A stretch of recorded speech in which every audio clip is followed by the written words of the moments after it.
Assalamualaikum warahmatullahi wabarakatuh. Kembali lagi di channel Resep Papa. Oke teman-teman, kali ini Resep Papa mau share spesial resep dan tips dalam pembuatan donat. Jadi bagaimana caranya membuat donat yang berhasil mulus, gak mengkerut dan lembut. Nah langsung saja kita ke bahan-bahannya. Di sini sudah tersedia bahannya lengkap, bahan adonannya ya. Untuk detailnya ada di deskripsi. Nah, lanjut kita ke tahap pembuatan. Oke, pertama kita akan masukkan semua bahan. Di sini resep Papa pakai metode all in one, di mana semua bahan itu masuk di awal. Nah, ini metode ini yang direkomendasiin resep Papa ya, karena akan membuat adonan cepat kalis dan juga memperingan kerja mixer. Jadi mixernya itu enggak terlalu berat karena semua bahan termasuk margarin itu sudah masuk. Karena pengulunan di awal itu yang paling berat ya. Nah, untuk air, untuk menghindari kelembekan, kita masukkan dulu kira-kira 90% dari bahan cairnya, sisanya nanti menyesuaikan. Oke, ini resep Papa sudah sediakan mixernya. Ini resep Papa pakai Mito MX500 Pico Mixer. Stand mixer 5 liter, metal gear dan ini speednya kenceng banget. Bikin bolu oke, donat roti maksimal 500 gram bisa banget, jadi cocok untuk mixer rumahan ya. Langsung saja ke pengulenan. Di sini resep Papa akan gunakan speed 3 di awal. Maksimal untuk Mito MX 500 ini speed 4 ya untuk adonan berat. Tapi tetap menyesuaikan mixer masing-masing di tempat teman-teman. Kadang ada yang speed 4 itu belum bisa kalis-kalis, maka harus dinaikkan ke speed 5. Tapi kalau untuk Mito MX 500 ini speed 4 itu udah cukup sekali untuk adonan berat, donat roti. Nah, di sini yang perlu diperhatikan adalah takaran airnya, teman-teman. Jadi, dalam tips pertama agar donatnya mulus, nggak mengkerut, kemudian juga nggak ambles gitu ya, takaran airnya harus diperhatikan. Takaran untuk adonan donat dan roti itu berbeda ya. Lebih sedikit takaran donat untuk adonan donat. Nah, teman-teman kita akan lihat dulu seberapa kelembekannya. Nah, di sini teman-teman bisa lihat dia nggak terlalu lembek tapi nggak terlalu kering. Maksudnya ketika dipegang itu dia apa ya, cuma kerasa lembab saja tapi nggak basah. Ini di menit-menit awal ya teman-teman. Nah, seperti ini. Ciri selanjutnya adalah ketika pengulenan yang mengendap di bawah itu sedikit. Kalau mengendap di bawah banyak, itu berarti kelembekan. Pokoknya kira-kira dipegang itu terasa lembab gitu aja, tapi nggak lengket. Jadi seperti itu ya untuk mengenalinya. Makanya untuk bahan cair itu jangan langsung semua dulu. Sisakan kita masukkan kira-kira 90% lah, 10%-nya nanti menyesuaikan. Misal pas di sini kurang air misal kita bisa tambahkan. Seperti itu ya teman-teman untuk mensiasatinya. Nah oke, ini kita lanjutkan saja hingga kalis maksimal. Teman-teman bisa lihat mixernya itu terlihat goyang-goyang seperti ini ya. Ini enggak apa-apa, enggak perlu takut. Kenapa? Karena stand mixer ini materialnya itu ringan ya, bukan seperti planetary yang berat. Tapi ini enggak masalah, seriusan teman-teman. Nah oke, ini dia yang sudah kalis maksimal adonannya seperti ini ya teman-teman bisa lihat. Jadi adonannya mulus seperti itu dan kelihatan halus tentunya window pane ya. Nah itu yang pertama, tips pertama kelembekan adonan harus diperhatikan. Yang kedua itu kekalisan adonan juga harus kalis. Nah seperti ini. Kalau adonannya terlalu lembek, nanti dia gampang mengkerut dan kurang kokoh, teman-teman. Jadi seperti itu, kalau adonannya kelembekan. Jadi harus diperhatikan untuk donat. Nah, selanjutnya kita akan bagi adonannya. Jadi di tahap ini sesuaikan saja beratnya, idealnya berapa, seperti itu ya. Ini resep Papa akan gunakan dengan berat 40 gram. Jadi kita akan timbang kurang lebih 40 gram per adonannya. Nah setelah dibulatkan semua langsung saja kita rounding. Ini termasuk penting juga ya merounding. Jangan sampai bagian bawahnya itu agak cekung dan seperti ada udara yang kejebak ya teman-teman ya, jadi pastikan padat. Kalau misal di-rounding, setelah di-rounding kita cek, nah kalau ada cekung seperti berlubang tadi kita tutup. Tapi tutupnya dari dalam, jangan cuma dari luar aja, kalau dari luar nanti akan ada udara yang terjebak, itu perhatikan ya. Kalau sudah dibulatkan semua seperti ini kita akan istirahatkan adonan. Ini tahapan penting selanjutnya ya teman-teman. Jadi harus disimak sampai selesai ini. Kalau terskip satu aja itu akan mengurangi informasi yang didapat. Jadi ini sebelum di resting itu ditaburi bagian bawahnya biar nggak lengket ya. Gitu. Ini kita akan resting kurang lebih 25 sampai 30 menit. Seperti ini yang sudah di resting. Kenapa resting itu harus lama untuk donat yang dicetak seperti ini? Agar ketika dipipihkan itu nggak perlu tenaga ekstra dan nggak balik lagi. Nah ini yang perlu dipersiapkan untuk mencetak alasnya tadi ya yang sudah ditaburi terigu, kemudian pipa untuk memipihkan dan buat ngelubangin. Bisa pakai tutup botol atau yang lainnya terserah. Atau langsung pakai cetakan donat itu juga malah lebih gampang ya teman-teman. Nah, sambil kita akan menjelaskan untuk cara mencetaknya simpel sekali ya. Ini kita baluri dulu dengan terigu seperti ini. Baluri agak banyak nggak apa-apa teman-teman. Kemudian dipipihkan.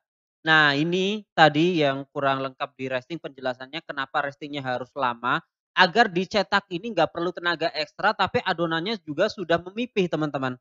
Dan ketika dipipihkan itu nggak balik lagi. Kalau under resting atau restingnya kurang, itu ketika dipipihkan itu akan balik lagi sehingga harus ditekan kuat dan akan menghasilkan adonan donat yang bolong gitu, kopong tengahnya teman-teman. Seperti itu ya, apalagi kalau yang tanpa lubang itu sangat sensitif sekali, ditekan terlalu kuat sedikit aja nanti ketika digoreng itu bisa kopong, ada udara terjebak di dalam adonannya. Jadi seperti itu ya, manfaat dari resting. Membuat adonannya itu dicetaknya mudah, nggak mengkerut, nggak alot gitu ya ketika dicetak jadi gampang. Dan nanti hasilnya mengembangnya akan bagus gitu teman-teman. Jadi perhatikan di tahap pertama itu kelembekan, kekalisan, dan resting. Ini ya tahap-tahapan penting. Nah, tengahnya itu resep Bapak sisakan aja. Kalau mau disimpan itu bisa disimpan atau dikumpulkan. Kalau ngadon baru itu dicampurkan aja pas penggulenan seperti itu ya. Atau digoreng juga nggak apa-apa. Jadi seperti itu tipsnya. Ini dalam cetakan juga harus diperhatikan. Terutama jangan sampai terlalu ditekan kuat-kuat ya teman-teman. Jadi berkaitan banget itu tahapan resting dengan mencetak. Nah oke kita akan lanjutkan sampai selesai. Oke teman-teman ini dia yang sudah kita cetak semua. Jadi rapihkan ya. Seperti ini donatnya mantap sekali. Selanjutnya adalah tahapan proofing. Ini penting sekali ya teman-teman. Proofing itu menyesuaikan. Yang perlu diperhatikan adalah cirinya. Nanti kita akan kasih tahu cirinya. Tapi ini rata-rata sekitar 45 menitan patokannya. Nah teman-teman bisa dilihat. Ini kurang lebih sudah 45 menitan. Adonannya sudah tingginya naik ya. Hampir 2 kali lipat dari awal. Kemudian yang perlu diperhatikan adonan yang sudah siap digoreng, ingat sudah siap digoreng ya. Permukaannya terlihat masih mulus, nggak ada lubang-lubang transparan gitu.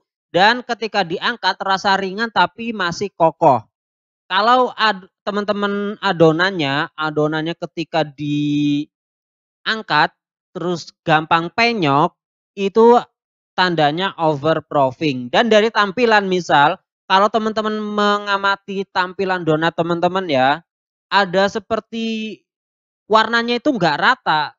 Satu sisi itu seperti ada yang lebih tipis, lebih kelihatan transparan, itu tandanya sudah overproofing.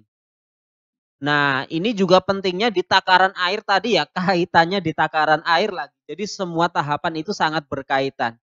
Kalau kelembekan, maka ketika diangkat itu sangat gampang penyok sekali teman-teman, walaupun nggak overproofing. Jadi seperti itu. Kalau adonannya kelembekan nanti berpengaruh ketika adonan ini gampang penyok, seperti itu ya teman-teman. Nah oke, ini resep Papa akan langsung goreng saja. Nah, di tahapan ini itu sudah harus sediakan minyak panas. Jangan ketika adonan sudah siap digoreng, baru kita memanaskan minyak. Iya, overproofing seperti itu ya teman-teman ya. Jadi perlu diperhatikan. Misal kalau waktu proofingnya kita sudah estimasi 45 menit misalnya ya. Jadi di menit-menit 35 itu sudah mulai prepare menyiapkan untuk penggorengnya, kemudian alasnya segala macam. Jadi ketika adonan siap digoreng semuanya sudah siap. Nah, oke, kita akan langsung goreng saja. Nah, ini teman-teman, ini resep Papa sudah panaskan minyak ya. Di sini resep Papa pakai wokpan dari Stain Cookware. Ini adalah wokpan 28 cm, masih satu paket dari Cosmo Pan. Ini buat goreng-goreng asik banget ya, anti lengket, anti baret, dan pastinya food grade. Nah, untuk mengenali minyak yang sudah panas, kita celupkan saja tusuk sate. Kalau sudah berbuih cepat, itu tandanya sudah panas. Itu kalau teman-teman nggak punya termometer. Tapi kalau ada termometer di suhu kira-kira 170 sampai 180 derajat. Nah, oke, langsung saja kita goreng ya, teman-teman. Nah, ini pakai tangan diambilnya itu nggak apa-apa, seriusan. Yang penting tahapan tadi itu tepat ya. Kalau adonan nggak kelembekan itu nggak gampang penyok. Kalau adonan nggak overproofing itu juga nggak bakal gampang penyok dan hasilnya mulus. Nah, untuk apinya itu gunakan api sedang cenderung kecil, tapi pastikan ketika dimasukkan itu benar-benar sudah panas seperti itu ya. Nah, kemudian untuk menggorengnya agar donatnya lebih kokoh, yang pertama itu jangan terlalu cepat menggorengnya. Kalau minyaknya kepanasan terlalu cepat nanti gak bagus juga di white ringnya, kekokohannya juga seperti itu. Jadi gorengnya itu sampai coklat seperti ini teman-teman, coklat-coklat ya bukan kuning kecoklatan, tapi memang benar-benar sudah coklat, itu akan membuat donatnya itu lebih kokoh ya, seperti ini. Di samping juga jangan sampai overproofing, kuncinya sebelumnya juga harus tahapannya tepat. Jadi seperti itu. Kalau adonannya overproofing, walaupun gorengnya sudah tepat juga, nanti hasilnya juga kurang bagus. Itu ya teman-teman. Nah, gorengnya juga jangan terlalu lama, juga jangan terlalu cepat. Kalau terlalu cepat tadi belum enggak kokoh ya teman-teman, bahkan bisa jadi dalamnya masih mentah. Tapi kalau kelamaan itu nanti terlalu banyak menyerap minyak. Jadi sesuaikan saja. Kalau berapa menit standarnya resep Papa enggak belum pernah ngitung ya untuk berapa menitnya, cuma main feel aja seperti itu. Kuncinya tentunya di panas apinya seperti itu ya teman-teman. Nah oke, ini sudah cukup sekali balik, ini sudah matang ya. Kalau kira-kira satu sisinya sudah kecoklatan, siap untuk diangkat. Ini mantep banget kan ya donatnya, bikinnya gampang. Nah seperti ini teman-teman. Jadi perlu diperhatikan ya tadi di bahan cair, kekalisan, kemudian resting, kemudian proofing, dan pada tahap menggoreng. Itu dia tips-tips penting dalam pembuatan donat agar hasilnya maksimal, mulus, bisa keluar white ringnya lembut dan gak penyok. Oke, kita lanjutkan sampai selesai ya. Ini dia teman-teman hasilnya, donatnya mantap sekali kan, tuh mulus, nggak penyok-penyok, nggak beruntusan, dan ini insya Allah lembut banget. Nah setelah tahap ini teman-teman terserah ya mau di topping apa, tapi ini resep apa share-nya sampai di ilmu dasarnya saja di sini. Nah selanjutnya tinggal dikreasikan mau topping sesuai selera pakai glaze atau apa terserah. Nah kita coba ya, bismillah. Ini seriusan lembut ya teman-teman ya, enak banget. Kalau digigit agak gampang ambles itu wajar karena baru selesai digoreng.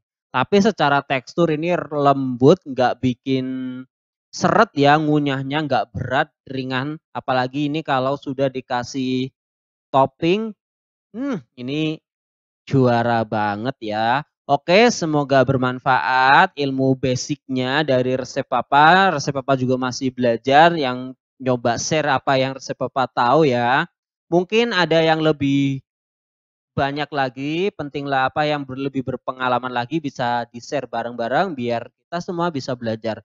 Semoga bermanfaat. Wassalamualaikum warahmatullahi wabarakatuh.